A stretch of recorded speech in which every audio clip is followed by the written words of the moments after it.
नाज़रीन, आज हम आपके लिए एक ऐसी कहानी लाए हैं जो सिर्फ सबक आमोज नहीं बल्कि सस्पेंस से भरपूर भी है।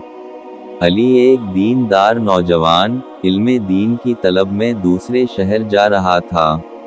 सफ़र तवील था, शाम हो चुकी थी, काफिला आगे निकल गया और अली पीछे रह गया।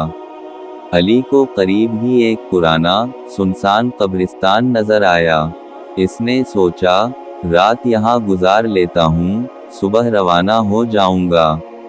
वो एक दरख्त के नीचे लेट गया, मगर नींद ना आई। अचानक एक आवाज आई, क्या तुम सो गए हो अली? अली चौंक कर उठा, देखा एक बूढ़ा शख्स खड़ा है। वो बोला, क्या तुम जानते हो ये कब्रें किसकी हैं?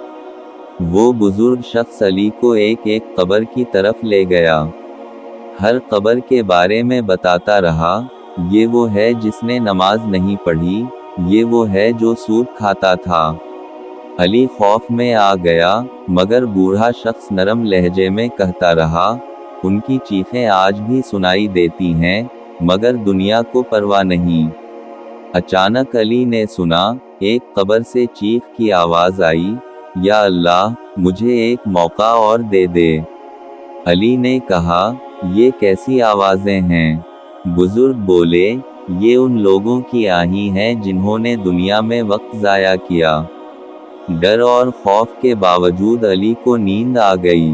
ख्वाब में उसने देखा वही बुजुर्ग उसे फरमा रहे हैं, अपने वक्त की कद्र करो, मौत आती है तो मौका नहीं देती।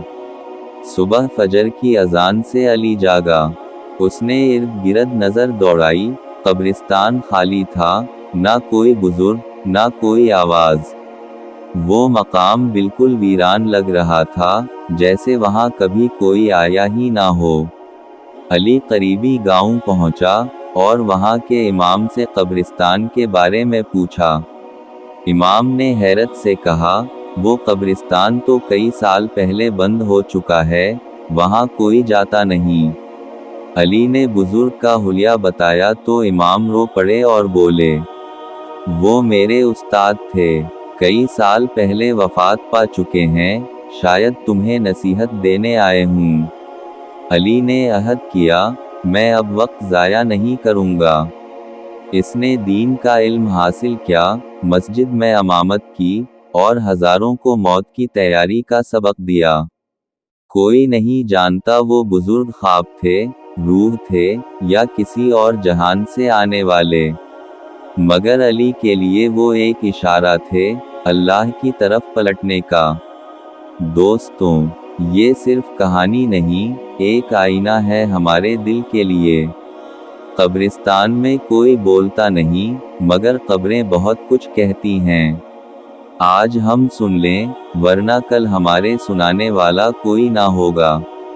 वक्त को ज़ाया ना करें, नमाज को मामूली ना समझें, और तौबा को कल पर ना छोड़ें।